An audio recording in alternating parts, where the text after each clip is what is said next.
Está na hora do Café Missioneiro, até às 2 da tarde. Acompanhe a sua revista diária da Novos Horizontes com o jornalista e comunicador Fábio Delarue. 9 de outubro de 2015, 13 horas e 36 minutos, um pouco atrasados aqui hoje no começo do Café Missioneiro. Existem várias definições para o termo bioética. Uma delas diz que a bioética é um conjunto de pesquisas, discursos e práticas, normalmente multidisciplinares, cuja finalidade é esclarecer e resolver questões éticas suscitadas pelos avanços e pela aplicação da medicina e da biologia. A bioética é o tema central do Café Missioneiro de hoje. Para falar sobre isso, está conosco a professora da PUC e PhD, Marília Gerard de Oliveira, que está na cidade para uma palestra amanhã sobre esse tema. Ela está acompanhada pelo advogado Luiz Cláudio Stiglitz, que organiza os Jogos Culturais da OAB. A palestra, então, como eu disse, faz parte dessa programação que envolve a comunidade escolar do nosso município. Eu começo conversando com o Luiz Cláudio aqui, até porque eu te conheço, né? A professora Marília, a gente vai conhecer daqui a pouquinho. Como é que está a questão dos jogos culturais? Enfim, eu queria que tu desse de saída já o serviço para essa palestra também amanhã. Muito boa tarde. Boa tarde, Fábio. Boa tarde a todos os ouvintes, telespectadores, né, do Café Missioneiro. Novamente, obrigado pela oportunidade, tu que sempre estivesse conosco, assim como para Novos Horizontes, acompanhando todo o evento. Esse ano é um ano importante, até pelo próprio desenvolvimento e por estarmos enfrentando alguns desafios dentro dos Jogos Culturais, né? Nós tivemos, até por ser um ano atípico do ponto de vista de greves, manifestações, mas que não impediu o aumento de participação das escolas nos Jogos Culturais e principalmente um fortalecimento dos ciclos de palestras, aqui representado hoje pela doutora Marília Oliveira, que é uma das pessoas que eu considero papa no assunto de bioética e dentro da área bucomaxilofacial, nós vamos entender daqui a pouco, principalmente em temas oportunos e polêmicos. E visa, sim, fortalecer um papel junto à 14ª Coordenadoria Geral de Ensino e Educação, participa junto à Secretaria Municipal de Educação, que sempre tem nos apoiado, e, é claro, através da Ordem dos Advogados do Brasil, na subseção de Santo Ângelo, nosso presidente, doutor Itaguaci Meirelles Correia, que é uma pessoa que tem atuado diretamente nessa inovação do papel da própria OAB institucional e democrática. Então, eu agradeço novamente essa oportunidade, Fábio. E eu acredito que a estrela está aqui ao meu lado, direito, né? Você vai apresentar hoje, então agradeço novamente essa oportunidade. Assim, só lembrando as pessoas que se interessarem sobre esse tema, a palestra amanhã pela manhã. Amanhã às 8 horas no Salão Vermelho do IESA, né? A Senec IESA. Amanhã nós já estaremos participando. Os participantes que assim desejarem terão certificados reconhecidos pela Ordem de Advogados do Brasil. Muito bem, então muito boa tarde, que bom que a senhora está aqui. Hoje, eu normalmente, quando algum tema ou algum visitante aqui no programa, eu procuro fazer uma lição de casa antes, assim, para não fazer feio frente à pessoa catedrática, enfim, que tem todo um domínio de um determinado assunto. O que me chamou a atenção nas leituras, então, aí nas últimas horas, que a essência desse campo de estudo seria o debate, a discussão. Começamos por aqui, e claro, eu dei uma pincelada no conceito, mas a partir dessa premissa, eu gostaria que a senhora apresentasse para os nossos radiovintes e internautas o que vem a ser essa bioética. Bem, uma boa tarde, agradeço a oportunidade. Para mim é uma alegria sempre debater. A bioética, ela pode ser definida como foi feita no início, eu acho que foi um bom início, porque ela, na realidade, ela é exatamente esse ir e vir, esta dialética, esse debate de ideias, de matizes. Ela não elege um lado em detrimento do outro, ela é plural. E com isso ela não se esconde de posicionar-se, mas ela ouve a todos. O exemplo se pode dar, por exemplo, até para que isso fique bem claro, porque já suscitou uma série de discussões. Às vezes se dá a questão da pesquisa com embriões. Então, muitos condenam e muitos aprovam. E muitas vezes, em alguns matizes religiosos respeitáveis, essa questão ela é radicalizada. A bioética é radicalmente coerente em aceitar todos esses matizes, mas ela é radical em perceber que se alguém é a favor de pesquisa utilizando embriões humanos, ela percebe que essas mesmas pessoas são a favor do aborto. Não quer dizer que a bioética e os bioeticistas se posicionem contra ou a favor do aborto, nem que não tenham opinião formada, porque cada um de nós tem opinião formada. Mas no debate público, o que se preconiza é enxergar com coerência um tema. Ou seja, se eu vou condenar o uso de embriões para pesquisa científica, eu também, por coerência, não posso concordar. Aliás, eu não posso concordar com o aborto. Por quê? Porque eu tenho que ter a mesma visão daquela célula. Quanto à ética e bioética, talvez a gente devesse retroceder à questão de conceito básico de moral, que é o que se faz. É aquilo que aprendemos desde crianças. Por isso que se diz que uma sociedade onde a criança não é assistida, onde a família é desestruturada, qualquer matiz de família,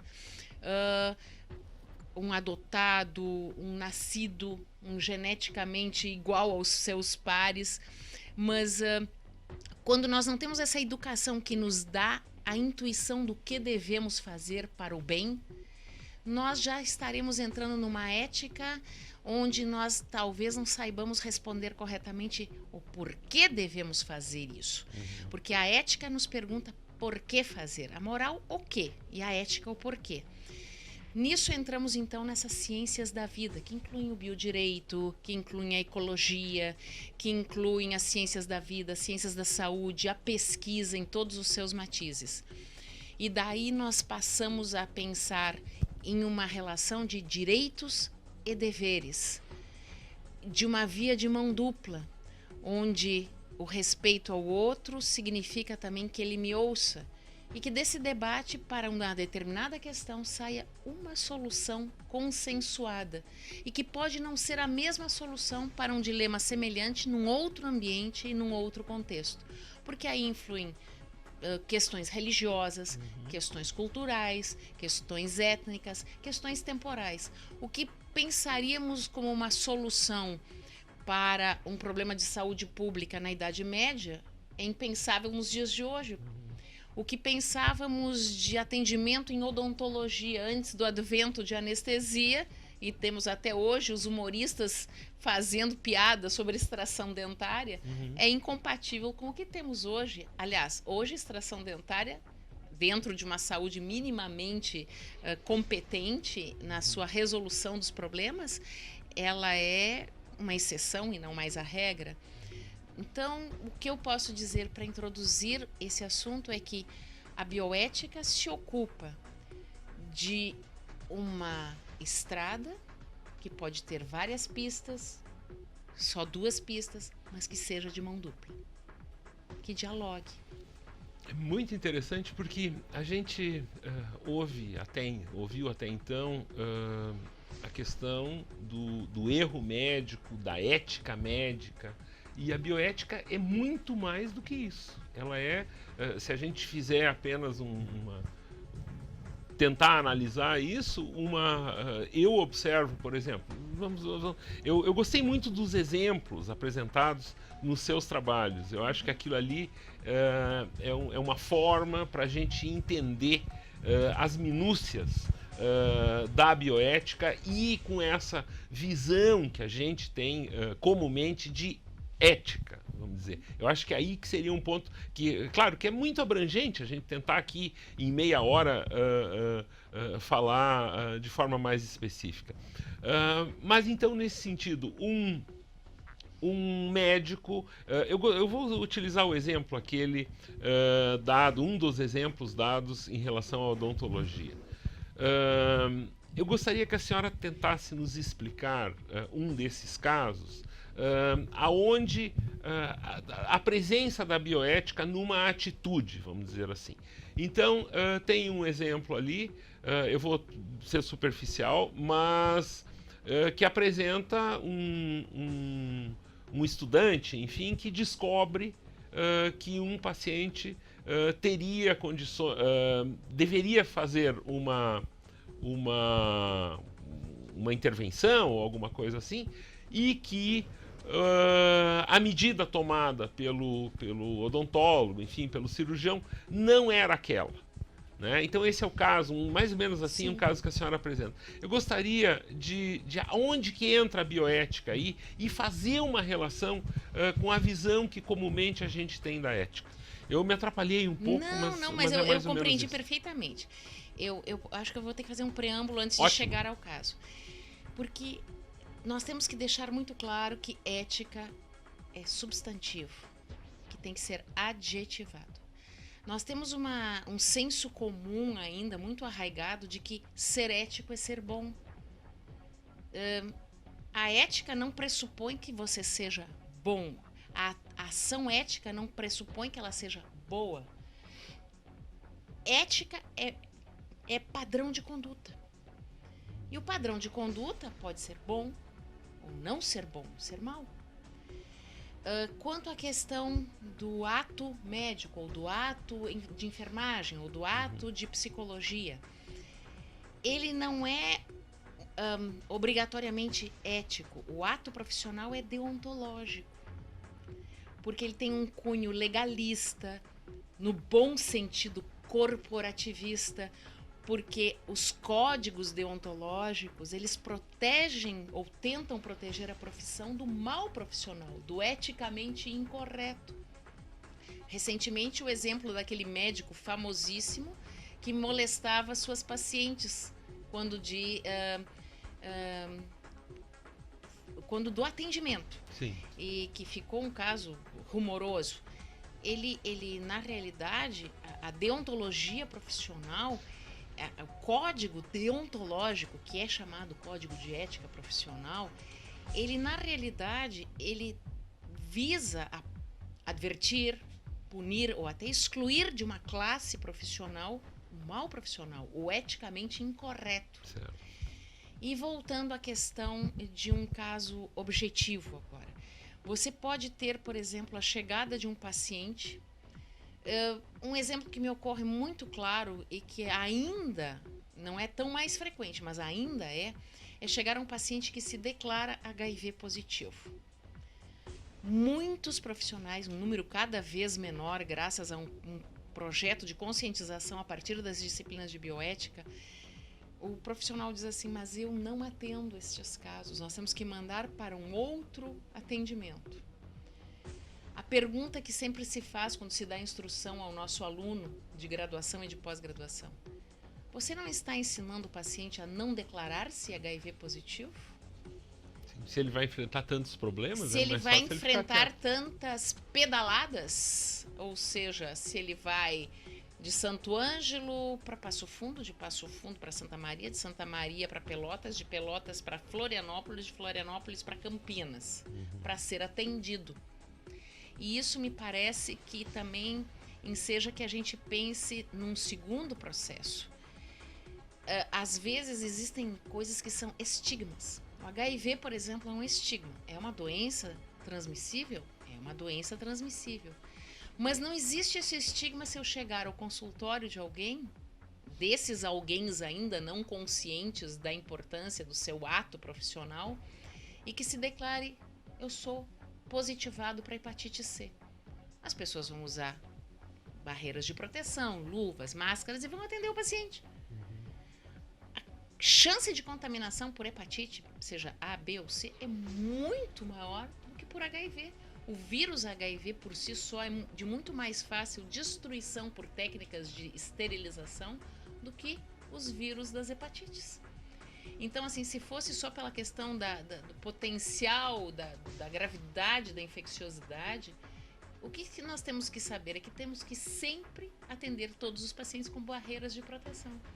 E sempre entender que nós temos que construir um diálogo terapêutico que permita ao paciente ter veracidade de informações para que eu possa ter um verdadeiro diagnóstico. E tendo um verdadeiro diagnóstico, eu possa dar a ele o melhor tratamento dentro dos recursos disponíveis. Eu ouvia a sua explanação e lembrava de situações vivenciadas, assim, como, por exemplo, chegar num consultório médico e o médico passar a expor em cima de uma mesa uma série de medicamentos que, de uma certa forma, ele representa um laboratório, enfim. Isso, obviamente, que o Conselho de Medicina é contrário, enfim, mas uma situação dessas, né, eu diria assim, servindo aqui nós como uma espécie de consulta de um rádio ouvinte, o que uma pessoa deve fazer quando se depara com uma situação dessa? Existem várias formas de se propor. Por exemplo, até porque, às vezes, nós temos que entender que a bioética, ela não preconiza que você atenda um paciente dando a ele: eu preciso realizar tal tratamento para você. A bioética, ela quer que haja um certo casamento terapêutico entre profissional verdadeiro. Verdadeiro. Né? É um casamento sem traição, né? Sim, um casamento no sentido genuíno de que você tem um paciente, a família do paciente, ou a comunidade que o representa, que às vezes é população carcerária, às vezes é uma ordem religiosa, que são as comunidades vulneráveis, um asilado que não tenha mais familiares que se responsabilizem, ou seja, ou mesmo um paciente que vai a um consultório particular, mas que ele tem família, ele tem uma comunidade onde ele vive e trabalha, e o profissional, que hoje não pode mais ser a saúde não trabalha mais com eu isolado do meu canto. Por isso que sempre se pensa assim, por que ainda se faz formaturas com juramento de Hipócrates? É uma coisa antibioética, porque eu darei o melhor ao meu paciente, eu guardarei sigilo sobre o meu paciente. Então, sim, Hipócrates, na realidade, é a parte deontológica. E isso é uma das coisas também, não querendo assim fugir muito do assunto, mas isso me parece muito pertinente. A bioética é a Barcelona, que tem o bairro medieval, que tem a cidade nova. As Ramblas. Tem as Ramblas, tem a cidade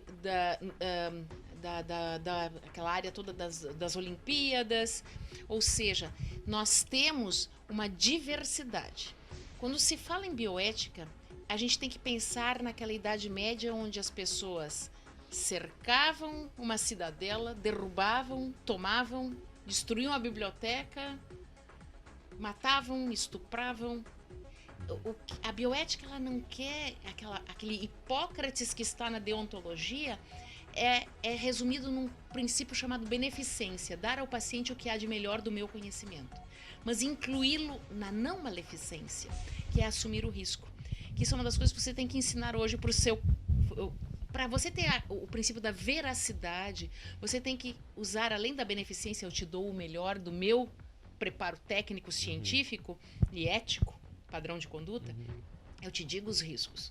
Eu não te prometo que não vai haver risco de que o tratamento que eu estou te propondo, ele não terá intercorrências. E eu te darei opções terapêuticas. Por isso, assim, voltando à sua pergunta e não tendo fugido dela, eu às vezes estou com o meu paciente, me lembro agora no ambulatório do SUS do Hospital Cristo Redentor do Grupo Hospitalar Conceição. Às vezes você tem um paciente que vem sequelado, ele vem a Porto Alegre, demandado pelo SUS, por aquelas indicações, e ele precisa, existem várias formas de tratá-lo, ou por enxertia, ou por órtese e prótese. E você, às vezes, estabelece com ele modelos, olha, isso e aquilo. Depois, se você tem que ver se ele é diabético, algumas coisas não são pertinentes. Se ele tem discrasia sanguínea, dificuldades de coagulação, outras coisas são limitantes. Mas você tem que ter esse diálogo. Você vai dizer, mas como um leigo? Mas fazer saúde também é fazer educação. Educação para a saúde, que torna a pessoa mais... dá a chance da pessoa se apropriar de conhecimento de leigo no nível do leigo. mas que cresça no entendimento para que ele não caia naquele mercantilismo que vende uma órteses e próteses. Que tivemos até o jornalista que teve aquela denúncia que as coisas ainda andam e há uma série de reações e que envolve próteses valvulares cardíacas, que envolve medicamento, que envolve essa indústria de... Os juízes, assim, será que todos os juízes têm uma verdadeira assessoria técnica capaz de dizer a ele, isso aqui não está eticamente correto? Porque o juiz vai ter, a minha visão, uma boa intenção de facilitar o acesso à população a um medicamento ou um procedimento. Ele talvez não perceba, a não sei que seja um valor que extrapole qualquer magnitude do seu próprio tratamento, dos seus familiares em clínicas particulares ou dos seus próprios convênios, ele me parece assim que ele vai dizer assim, eu vou dar guarida ao pedido de atendimento de saúde desse paciente. Porque nem todos os profissionais, eles vão pedir ao seu paciente, peça ajuda com dolo. E então é aquela questão difícil de você dizer, padrão de comportamento, o substantivo ética. Quando é que aquela pessoa é boa e quando é que aquela pessoa não é boa? Você, na realidade, tem que se distanciar do cenário e perceber. A minha visão hoje, para quem é do judiciário, que nem o Dr. Luiz Cláudio, é de que nós precisamos ter assessoria de saúde no judiciário. Assessoria de saúde qualificada. Assim como nós, da área de saúde, entendemos muito pouco de leis. E nós talvez devêssemos ser cercados de melhor entendimento e assessoria legal. Mas a bioética não é legalista. A bioética é uma ciência de humanidades, é uma ciência de dialética, uma ciência do debate, do munus público, como a gente chama. Eu colocaria um termo para a senhora avaliar se a bioética também é isso. Ela é utópica, porque isso que a senhora apresenta, sem a gente... sem colocar malícia na interpretação, mas eu imagino que é muito difícil para alguns que não trazem consigo conceitos básicos da ética poderem agir de forma correta perante ao que a bioética apresenta. Essa, na realidade, é a construção que a bioética propicia. Eu não acredito que você transforme a grande maioria dos que estão em deformidade ética. Portanto, eu acredito na nova geração. Não quero dizer... Ensinar desde já. Ensinar, perceber. E aí que está o interessante disso, porque eu fiquei, quando o Luiz Cláudio há meio ano me falou dessa palestra, eu fiquei pensando, eu digo... aonde que isso entra na educação? Daí eu pensei, claro, é um conceito e tal. Tá aí a explicação disso. Mas é uma questão transformadora. Eu vou lhe dar um exemplo... Não quero agora fazer aqui proselitismo, nem político, nem religioso, mas vamos dar um exemplo. Igreja Católica. Há quanto tempo temos o problema da pedofilia? Sim. Quantas dezenas de anos esses processos se arrastaram? De uma forma bastante jesuíta, nós temos familiares jesuítas, de uma forma bastante jesuíta, alguém que se diz e se fez como Francisco de Assis, que abdicou dos seus bens, que abdicou da mansão para morar no Santa Marta, já puniu mais de 1000 pedófilos, excluindo-os da Igreja Católica. Não quer dizer que seja um homem sem pecados. É o Papa Francisco, né? O Papa Francisco. Então, assim, não quer dizer, tanto que ele diz, eu sou um pecador. E quando você olha um Papa da Igreja Católica, isso é bioético, desculpe, mas eu olho e penso assim, o Papa não era infalível pelo dogma da Cúria?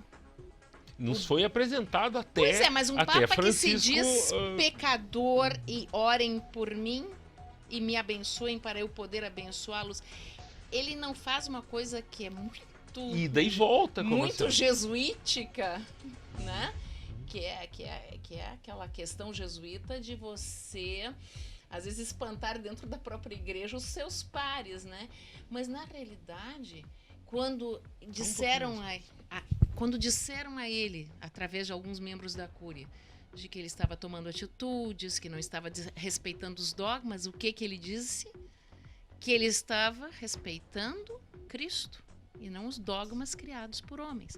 Agora, saindo da religião e indo novamente ao nosso dia a dia hospitalar. Aos que me conhecem sabem que a minha vida profissional e a de vários colegas que eu não vou nominar aqui, mas que eu conheço, temos uma vida em que praticamos esse tipo de atitude.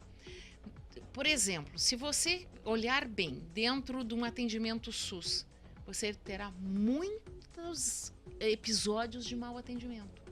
Mas você terá uma série de atendimentos resolutivos de profissionais que dão vazão a uma população carente de tudo, em situações com carências materiais e que, na realidade, dialogam. E qual é a perspectiva de termos uma futura geração melhor de profissionais na área de saúde? E também, acredito eu, do direito, do jornalismo. Quando nós formos exemplos que positivemos, porque existe quando eu fiz o meu curso de formação no Kennedy Institute, em Washington, nós tivemos um professor da Universidade de Chicago e que ele sempre dizia sobre competência profissional. Ela tem que ser científica, teórica, técnica, a prática do nosso dia a dia, dos anos de praia, entrevistando, atendendo pacientes, advogando. E ela também tem que ter a postura que é: qual é o meu sucessor no jornalismo? Aquele que me viu, buscou um pouquinho de mim, um pouquinho do outro colega jornalista, um pouquinho do outro colega jornalista, ou não gostou desse jornalista e não quer esse pedacinho, não quer aquele pedacinho e não quer. A soma desses fragmentos do que eu quero e do que eu não quero, por modelo, imitação, familiarização, gera o novo profissional. E por isso que eu acredito num porvir melhor, se alguns velhos como nós, desculpe os velhos, mas os cinquentões, tivermos uma evolução positivada no nosso padrão de conduta ou nos mantivermos fiéis aos nossos princípios. Não chegarmos a uma presidência da República, e dissermos: não leiam mais o que eu escrevi. O outro: eu sou pobre e virei rico. E assim sucessivamente. Ou seja, vamos ser modelos a serem imitados, pelo menos uma fração de nós, assumindo o nosso passado, assumindo nossas conquistas, sendo exemplo a ser imitado. Porque se nós tivermos uma geração inteira que só vê nos médicos, nos enfermeiros, nos assistentes sociais de um atendimento do SUS, um mau atendimento, a gente brinca dentro dos postos e dos hospitais. Aqueles colegas que entram de ré e saem 2 horas antes e que dizem que tem 4 fichinhas para atender porque esse é o limite que o SUS dá. Você entende? Sim. Esse residente vai aprender com um mau exemplo. Eu concordo com a senhora, porém eu colocaria alguns elementos nisso aí. Não só no jornalismo, mas até posso usar o jornalismo como exemplo. O seguinte: o que a gente observa é muita gente reproduzindo o que está estabelecido. Nessa semana nós tivemos um bate-papo aqui com algumas pessoas de Santo Ângelo que apontam como um dos grandes motivos de que a nossa região ou essa cidade apresenta ou uma estagnação ou daqui as pessoas fogem para outros locais. Isto um ponto. O reproduzir, que eu digo, usando daí o exemplo do jornalismo, é que sempre, aqui temos exemplos, temos 2 grandes grupos, que a senhora inclusive deu entrevista no dia de hoje, que estão aqui há anos tratando de reproduzir exatamente os interesses políticos Os dois lados de uma mesma dos moeda. dois lados de uma mesma moeda. Então, eu lhe dou um exemplo. Um diz que será investido 30 milhões, Santo Ângelo conquista 30 milhões para a pavimentação, o outro vem depois e diz que foi ele que conquistou esses 30 milhões e hoje a cidade continua cheia de buracos. Então, a utilização do verbo conquistar foi amplamente utilizado em veículos de comunicação, em capas de jornal e tal. Se reproduz sistematicamente isso e nada é feito. E as pessoas acabam, por vezes, por concordar com isso. Não, isso é assim mesmo, e tal, e tal. Então, como exemplo, essas pessoas dão esse exemplo, embora negativo, mas ninguém pega isso como lição. Isso que eu quero, que eu tento, dentro do conceito que a senhora apresenta. As pessoas não pegam isso como lição e acabam por se candidatarem para as próximas eleições, pensando no que elas poderão obter por ter o poder. Então, eu colocaria essa questão de como que a senhora observa isso. Eu observo isso com a mesma vertente do início da minha resposta anterior. Sim.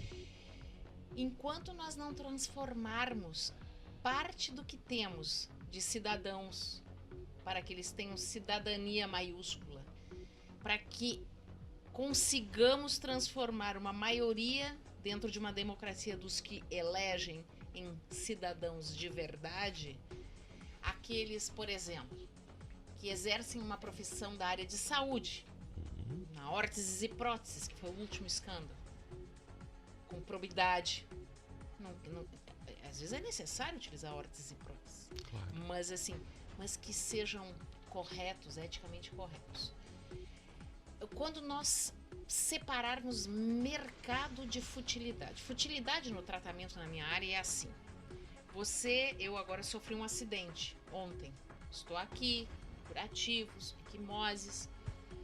Porém, e casualmente é a área em que eu atendo pacientes. Eu fui paciente da minha própria área. Sim. Então, assim, na minha área existe muita futilidade. A estética, ela gera muito ganho financeiro.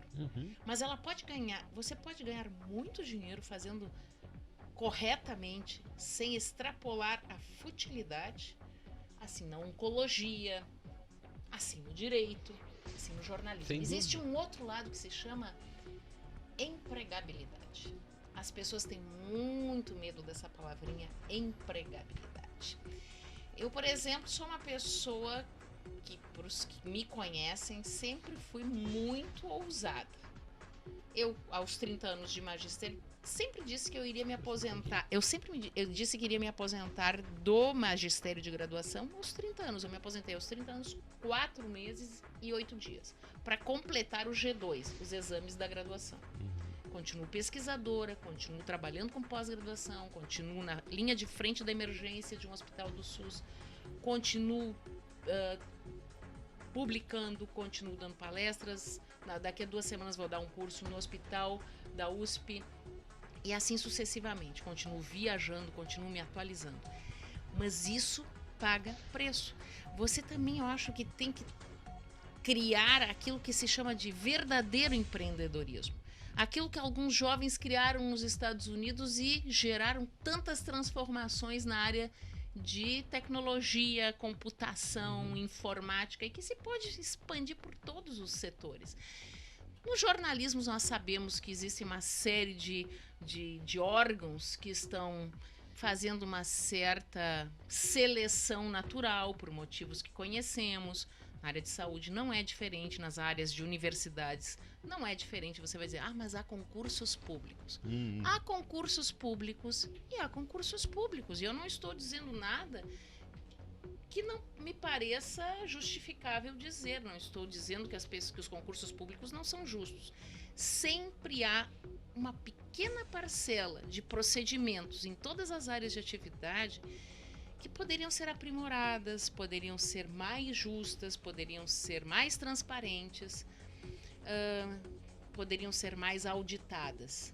Ah, mas por que não auditaram antes? Por que auditam agora? Por que auditarão no futuro? Nós temos que ter uma construção democrática. A própria utopia de Thomas More, se formos ler, a gente usa muito o termo utopia como aquele sonho realizável. Mas na utopia tínhamos escravos. Não tínhamos para os trabalhos braçais? Porque as pessoas, muitas falam da utopia, mas não leram. Sim. Porque a utopia, ela tinha sistema de castas, ela tinha objetos de ouro, tinha escravos, alguém que fazia o trabalho braçal. Muitos, assim, dar um exemplo, Angela Merkel. Ela, na realidade, hoje domina como mandatária, não é a única pessoa, mas ela representa quem domina as finanças em todo o Eurocentro. Mas também é o país, a Alemanha, que ela hoje representa o governo, com uma face que aparece do governo e com o seu carisma, né? Um lugar onde 850 mil refugiados foram acolhidos, receberam um emprego de tarefas básicas, mas eu sempre acho que alguém empregado é alguém que tenha um mínimo de dignidade. Eu acho que uma pessoa que não tem nada, sai da sua terra por uma absoluta fuga da guerra, fuga do terrorismo, fuga do caos, que nem ocorreu no Haiti, né? As pessoas com formação universitária ou não, pessoas às vezes técnicos de altíssimo nível, vão se refugiar para ser trabalhadores braçais, etc. Mas tem algo, não são simplesmente pedintes. Eu acho que para que você construa uma cidadania, para que você tenha uma ética positivada, você tem que ter autoestima.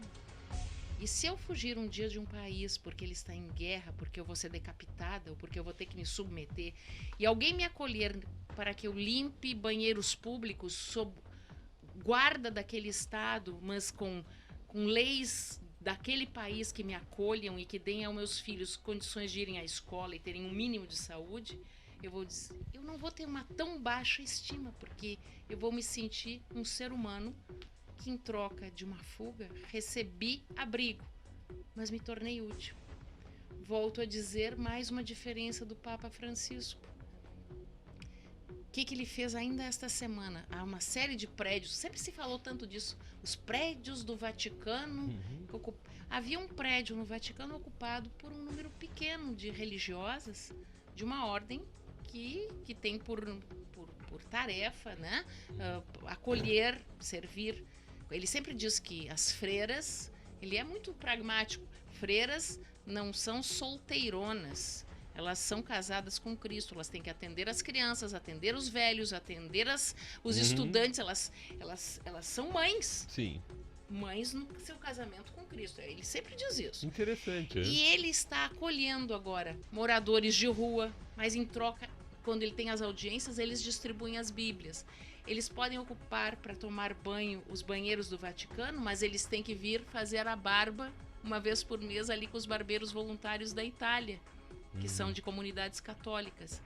E ele está acolhendo pessoas dos refugiados, como um exemplo, naquelas áreas imensas desocupadas de prédios do Vaticano, para o horror de alguns membros da Cúria, né? Que ele tem uma oposição claramente constituída. Isso é da dialética. Quem é que está errado? Quem é que está certo? Agora, se eu prego, acolhamos os refugiados, eu tenho que dar o exemplo se eu tenho espaço. É lógico. Então, é isso que eu falo sobre ser eticamente correto. Eu não sei se alguém que vota em A ou em B está certo ou está errado.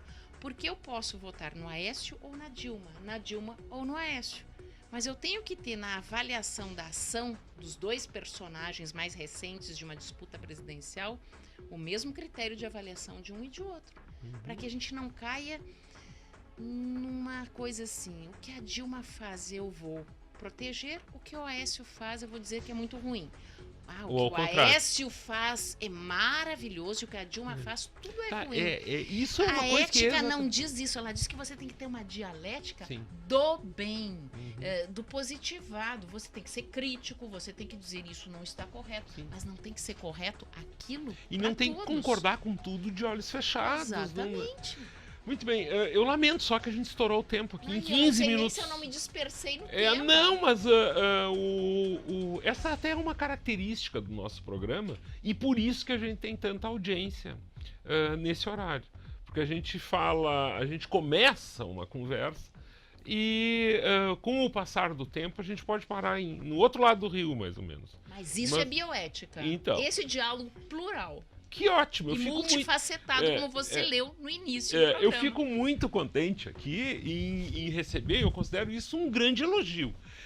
Eu quero dizer que a partir de amanhã, a partir das 8 da manhã, quem quiser conhecer um pouco mais de bioética e ver ao vivo essa pessoa tão maravilhosa que esteve comigo aqui, trazendo esta carga impressionante de informação e conhecimento, será no Salão Vermelho do IESA, a partir das 8 da manhã. Luiz Cláudio, muito obrigado pela dica, muito obrigado por ter trazido a professora Marília Gerard de Oliveira aqui conosco. Então, quem quiser se aprofundar nisso, né, não 45 minutos como tivemos aqui, mas pelo menos 3 horas, eu acredito que seja um ótimo programa para o sábado pela manhã. Segunda-feira não tem Café Missioneiro, é feriado. Em compensação, a atração de terça vale por 2 atrações. Naim Santos estará conosco. Ele foi agredido na rua por um vereador de Entre Juiz, assunto que virou polêmica, que virou notícia nacional. O Naim estará aqui comigo na próxima terça-feira, já está confirmado. E era isso, são 2 horas e 17 minutos. Está terminando esse Café Missioneiro que se alastrou pelo começo da programação da tarde da Novos Horizontes. Eu retorno segunda-feira, eu estive com o Sérgio Luiz Toneto Júnior, o Matheus Rasta e o Marcos Luft aqui na operação do programa. Muito boa tarde, bom fim de semana, cuidem-se no feriado, principalmente com esse tempo instável e essas estradas esburacadas. Muito boa tarde e até terça.